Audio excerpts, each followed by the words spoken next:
കഥ കസേരകളി കഥകളി. ഒരു ദിവസം നമ്മുടെ മുൻ മന്ത്രി ആന്റണി രാജു അങ്ങനെ വികാസ് ഭവൻ KSRTC ഡിപ്പോയ്ക്ക് അടുത്തുകൂടെ പോയപ്പോൾ അവിടെ ഒരാൾക്കൂട്ടം, കുറേ പുതിയ ബസ്സുകളൊക്കെ കിടക്കുന്നുണ്ട്. അന്വേഷിച്ചപ്പോഴാണ് കാര്യം പിടികിട്ടിയത്. പുള്ളി മന്ത്രിയായിരുന്നപ്പോൾ വാങ്ങിയ ഇലക്ട്രിക് ബസ്സുകളുടെ ഉദ്ഘാടനവും കൊടിപൊക്കലുമൊക്കെയാണ് പരിപാടി. വേണമെങ്കിൽ മുൻ മന്ത്രിക്ക് മൈൻഡ് ചെയ്യാതെ പോകാമായിരുന്നു.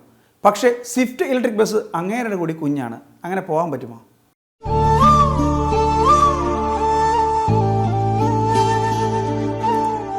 കിഴക്കേക്കോട്ടയിലെ പുത്തിരിക്കണ്ടത്തെ EK നയനാർ പാർക്ക്, പുത്തിരിക്കണ്ടം മൈതാനം, അവിടെ വെച്ച് ഫ്ലാഗ് ഓഫ് ചെയ്യുമെന്നാണ് എന്നോട് പറഞ്ഞിരുന്നത്, ബന്ധപ്പെട്ടവർ പറഞ്ഞിരുന്നത്. അതെങ്ങനെയാ മാറിയെന്ന് എനിക്കറിയില്ല. ആ പറഞ്ഞവനെ ഇങ്ങോട്ട് വിളിച്ചോണ്ടാ അടിച്ചവന്റെ കർണക്കുട്ടി ഞാൻ പൊട്ടിക്കും. ആന്റണി സാറേ, അപ്പൊ ബസിന്റെ റൂട്ടൊക്കെ എങ്ങനെയാ? ശരിയായ റൂട്ടിലേ പോകുള്ളൂ.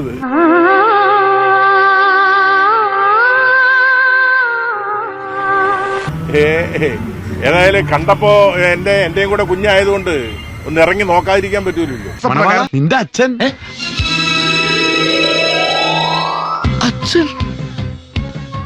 ഇയാളെന്റെ അച്ഛനാണെന്ന് ആരാ പറഞ്ഞേ? ഇയാള് പറഞ്ഞു. ഒടുവിൽ കുറ്റസമ്മതം നടത്തി അല്ലേ? എന്നിട്ടിപ്പോൾ വന്നിരിക്കുന്നു അച്ഛനാണെന്ന് പറഞ്ഞ്. അച്ഛനാണത്രേ അച്ഛൻ. എനിക്ക് ഇങ്ങനത്തെ ഡാഡി വേണ്ട. ജനുവരി ഫസ്റ്റ് വീക്ക് തന്നെ ഒരു ഡബിൾ ഡക്കർ എത്തിയതായിരുന്നു. അതിന്റെ ഒരാഴ്ച കഴിഞ്ഞപ്പോൾ രണ്ടാമത്തത് എത്തി. യഥാർത്ഥത്തിൽ ഇത് ജനുവരിയിൽ തന്നെ ഇത് ഓടി തുടങ്ങേണ്ടതായിരുന്നു. ഒരു മാസം വെറുതെ കിടക്കുകയായിരുന്നു. അപ്പോൾ ഞാനിതിലെ പോയപ്പോഴാണ് ഇപ്പോൾ ഇതിന്റെ ഈ രണ്ട് ബസ്സുകൾ ഇങ്ങനെ ഉദ്ഘാടനത്തിനായി ഫ്ലാഗ് ഓഫിനെ അവിടെ നിർത്തിയിരിക്കുന്നത് കണ്ടത്. ഒരുപാട് സങ്കടപ്പെടുന്നുണ്ടല്ലേ? ഉള്ളു മുഴുവൻ വിങ്ങിപ്പൊട്ടിയിട്ട് മുഖത്തൊരു ചിരിയും തേച്ച് പിടിപ്പിച്ച് നടക്കണം നിന്നെ കാണാൻ അച്ഛന് വയ്യ.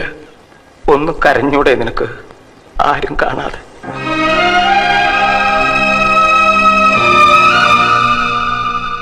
സാധാരണഗതിയിൽ ഈ വക ഉദ്ഘാടനങ്ങളൊക്കെ തമ്പാനൂരോ പുത്തിരിക്കണ്ടത്തോ ഒക്കെയാണ് നടക്കാറുള്ളത്. പക്ഷേ അത് വികാസ് ഭവനിലേക്ക് മാറ്റിയത് മുൻ മന്ത്രിയെ ഒഴിവാക്കാനാണെന്നും കരകമ്പിയുണ്ട്. പക്ഷേ അതുകൊണ്ടൊന്നും ആന്റണി രാജു എന്ന പിതാവിന് ഇലക്ട്രിക് ബസ് എന്ന തൻ്റെ കുഞ്ഞിനോടുള്ള സ്നേഹവും വാത്സല്യവും ഒന്നും ഇല്ലാതാക്കാൻ പറ്റുന്നതായിരുന്നില്ല. ഇനി ഏത് മൂലയിൽ കൊണ്ട് ഉദ്ഘാടനം വെച്ചാലും ഈ പിതാവ് എത്തിയിരിക്കും.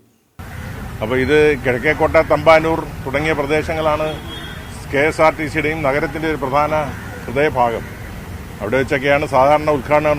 തൈക്കാട് പോലീസ് ഗ്രൗണ്ട്, കഴിഞ്ഞ തവണ 50 ബസ്സുകൾ മുഖ്യമന്ത്രി ഫ്ലാഗ് ഓഫ് ചെയ്തത് വലിയ ചാലയുടെ കിഴക്കേക്കോട്ട തമ്പാനൂരിൻ്റെ തൊട്ടടുത്തുള്ള. അപ്പോൾ ഇത്തവണ ഇതോടെ ഒഴിഞ്ഞ ഒരു മൂലയിലാണ് ഇതിപ്പോൾ ഇതിൻ്റെ ഫ്ലാഗ് ഓഫ് ചെയ്യുന്നത്. എന്തുകൊണ്ടാണ്? എൻ്റെ കുഞ്ഞായതുകൊണ്ട്, എൻ്റെ കുഞ്ഞും കൂടെ ആണല്ലോ. നീ സുഖമായി ജീവിച്ചോളൂ. പക്ഷെ എന്റെ കുഞ്ഞ്, എന്റെ സ്വന്തം ചേര, അല്ല സ്വന്തം ചോരയെ പറഞ്ഞ കുഞ്ഞ്, എനിക്കത് വേണം. നിന്റെ ചോര പോസിറ്റീവ് ആണോ? ഇമോഷണലായി സംസാരിക്കുന്നതിനിടയിൽ തമാശ പറയരുത്. അപ്പോൾ അതിനെ കാണാനുള്ളൊരു കൗതുകം കൊണ്ടൊന്ന് ഇറങ്ങിയെന്നുള്ളതേ ഉള്ളൂ. അറിയാതെ ആയിരിക്കുമല്ലോ. ദൂരെ നിന്നും പിൻവിളി കൊണ്ടെന്നെ ആരും വിളിച്ചില്ല.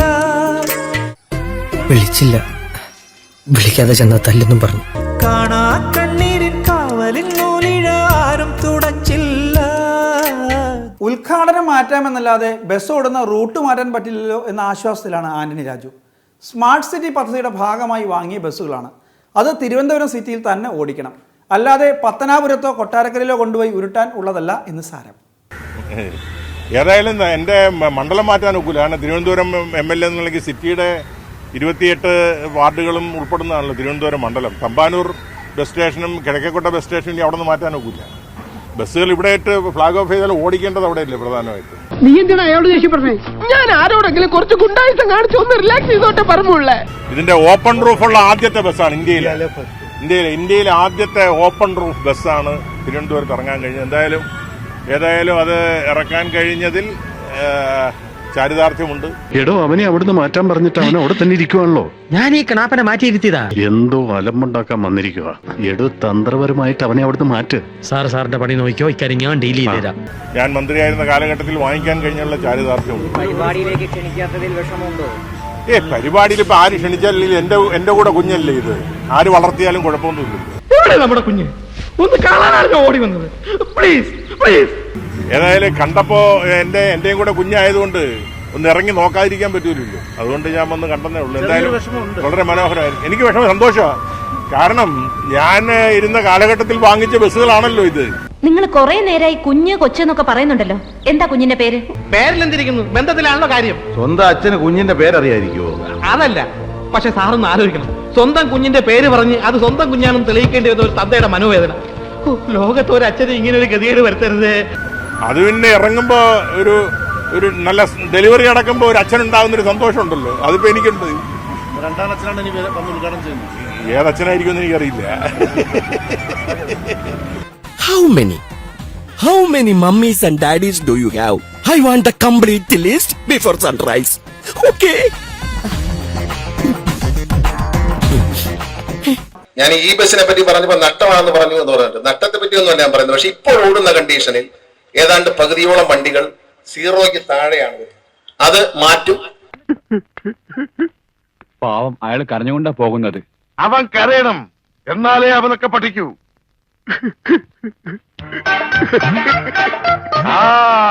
ഇനിയെങ്കിലും നീ മനസ്സിലാക്കിക്കോടാ, എനിക്ക് ബുദ്ധിയുണ്ടെന്ന്.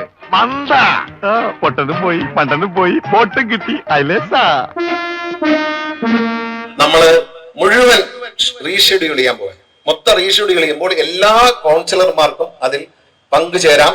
ഞാനിത് ആരുടെ അടുത്തും പറയാൻ പോണില്ല. നീ ഇതാരുടെ അടുത്തും വമ്പം പരിപാടിയല്ലേ. ഈ സംഭവം നിന്നെ കൊണ്ട് പറ്റില്ല എന്ന് എനിക്ക് ഉറപ്പാണ്. അതുകൊണ്ടാണ്